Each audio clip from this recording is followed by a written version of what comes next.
काँग्रेसकडून मुख्यमंत्री पदाचा चेहरा, विधानसभेत 8 वेळा आमदार व महाराष्ट्र राज्याचे अनेकदा मंत्रीपद भूषवणाऱ्या बाळासाहेब थोरात यांचा यंदाच्या निवडणुकीत पराभव झाला, पण तो केला राजकारणात नवख्या असलेल्या अमोल खताळ यांनी। त्यामुळेच बाळासाहेब थोरात यांच्या पराभवाची आणि अमोल खताळ यांच्या विजयाची नेमकी कोणती कारणे आहेत तेच जाणून घेऊयात या व्हिडिओमधून। नमस्कार, मी श्रेया, तुम्ही पाहताय महाराष्ट्र कट्टा। सर्वात पहिलं कारण आहे ते म्हणजे बाळासाहेब थोरात यांनी मतदारांना गृहीत धरलं। तब्बल 8 टर्म संगमनेर विधानसभा मतदारसंघातून बाळासाहेब थोरात हे निवडून येत होते। यंदाही आपणच निवडून येऊ अशा आविर्भावात बाळासाहेब थोरात यांनी त्यांच्या मतदारसंघामध्ये प्रचार करण्याऐवजी इतर ठिकाणी प्रचार करण्यावर जास्त भर दिला व संगमनेर विधानसभा मतदारसंघातील मतदारांना गृहीत धरले आणि मतदारांना गृहीत धरणं हीच बाळासाहेब थोरात यांची चूक त्यांच्या पराभवाला कारणीभूत ठरली।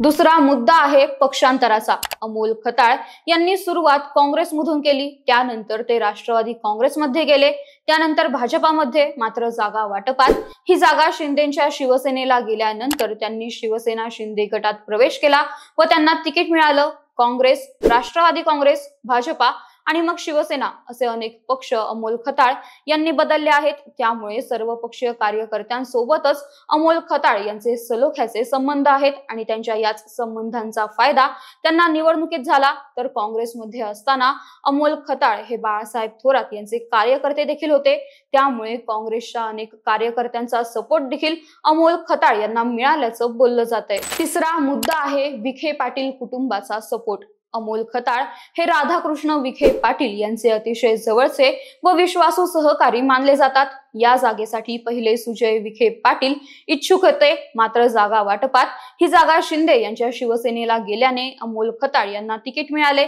पण तरीही सुजय विखे पाटलांनी आपला पूर्ण जोर अमोल खताळ यांच्या प्रचारासाठी लावला।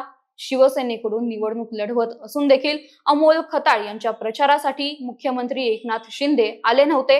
मात्र सुजय विखे पाटील असतील किंवा राधाकृष्ण विखे पाटील असतील, या दोघांनी देखील अमोल खताळ यांच्या प्रचारासाठी उपस्थिती दर्शवली होती। या पुढचा मुद्दा आहे अमोल खताळ यांचा सामान्य नागरिकाचा चेहरा।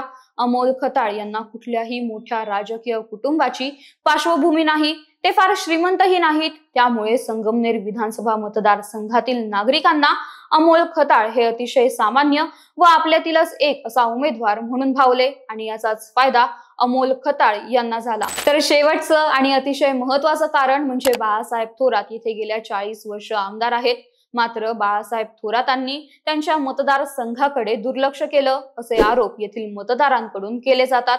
तर तिथेच अमोल खताळ यांनी लाडकी बहीण योजनेचे फॉर्म भरून देण्याचं केलेलं काम असेल किंवा संजय गांधी निराधार योजनेचे अध्यक्ष म्हणून केलेलं काम असेल, या सगळ्यामुळे अमोल खताळ यांची एक काम करणारा नेता म्हणून जनसामान्यांमध्ये ओळख तयार झाली आहे, ज्याचा फायदा अमोल खताळ यांना झाला। मतदारांना गृहीत धरणे, मतदारसंघाकडे दुर्लक्ष करणे या कारणांमुळे जिथे बाळासाहेब थोरात यांचा पराभव झाला, तिथेच सर्व पक्षीय कार्यकर्त्यांसोबत असलेले सलोख्याचे संबंध, काम करणारा नेता म्हणून निर्माण झालेली ओळख, विखे पाटील कुटुंबाची साथ, या सगळ्यामुळे अमोल खताळ हे संगमनेर विधानसभा मतदारसंघातून विजयी झाले।